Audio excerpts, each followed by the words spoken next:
this chapter is a perfect conclusion / segue onto the next arc.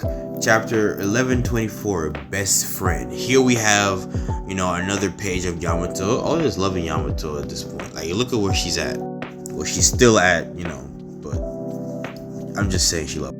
We start off with Big News Morgan trying to figure out how to push this information with all this new information he got when it comes to the fight of the outside world. Law versus Blackbeard, Kid versus Shanks, and Luffy versus the Gorosei. He doesn't know all information, so which is why he never mentioned anything about Sabo versus the Goroseis, or him, the Gorosei, and Imo to be example. I promise you, if he knew that, his Sabo bounty would have flew up. Vivi confronting Big News Morgan to stop lying on Luffy's name because he's trying to push the narrative that Luffy was the one that killed Vegapunk, even though we know that it was not the case. And then we segue back to Egghead Island, but on the marine side of the ship, where we get an interesting call from Akainu, and Kizaru is the one that picked it up because Akainu is more curious in what's happening on Egghead.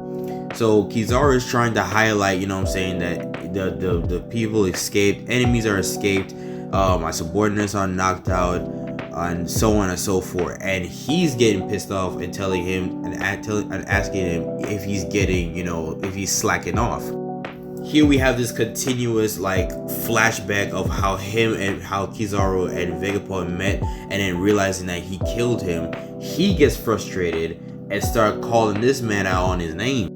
And here goes the infamous page, the one that people like to use to shit on the admirals, even though this, it's clearly this is his friend. It's not necessarily a mental nerf, because he even said it himself that in this same page, he was going all out. He was not slacking off.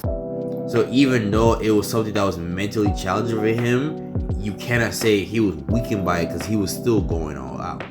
Or not going all out, but he was not slacking off, obviously. So much so that he literally told Akainu to come down here for himself if he feels like he didn't do a good job. To the point, and that hit this man this hard to where he actually stepped the fuck back. He's like, okay, shoot, just watch your mouth. My bad, brother. Which just gives us a different side of the admirals we never thought we'll get to see outside of Kuzan.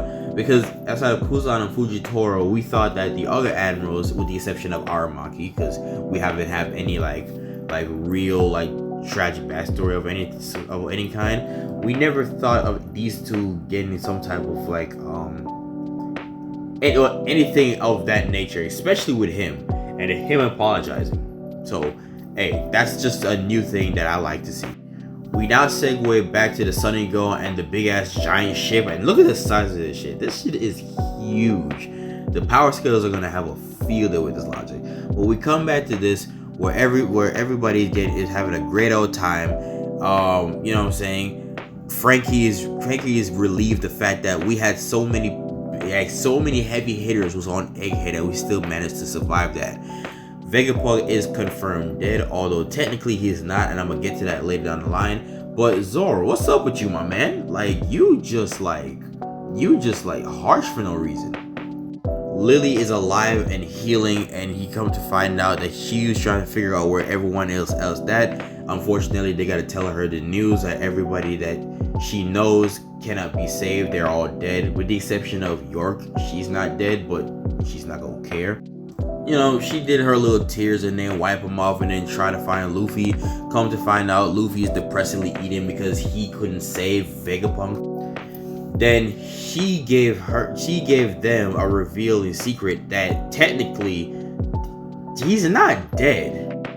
And I guess the sentiment is that since their brainwave are linked, it's more possible you can input other informations into other characters, or for example, or at least specifically when it comes to the certain stellar bodies such as Lilith. So technically she is still a Vegapunk. She is a fraction of Vegapunk. So technically you could say that he did save Vegapunk. It's just not the visually looking one, the old guy Vegapunk. but this is still a Vegapunk. We now got this huge ass spread of people cheering. The Giants asking him, what is it, what you want to be, and obviously to be a king of a pirate, whether if you on my side or not. And this character right here is another fucking silhouette that is on Elbaf that is telling somebody to come here. Is it the Giants? Is it Shanks? Is it Kid? Who knows? But we have a break next week. Unfortunately, I'm not gonna be here for that moment. I'm gonna be on a 1 month like hiatus pretty much. I gotta do something important. But in terms of this, I love it. It's a great conclusion. Now on to better things after this, because this is where we start kicking off the Elbaf stuff. So what do y'all think? Comment down below.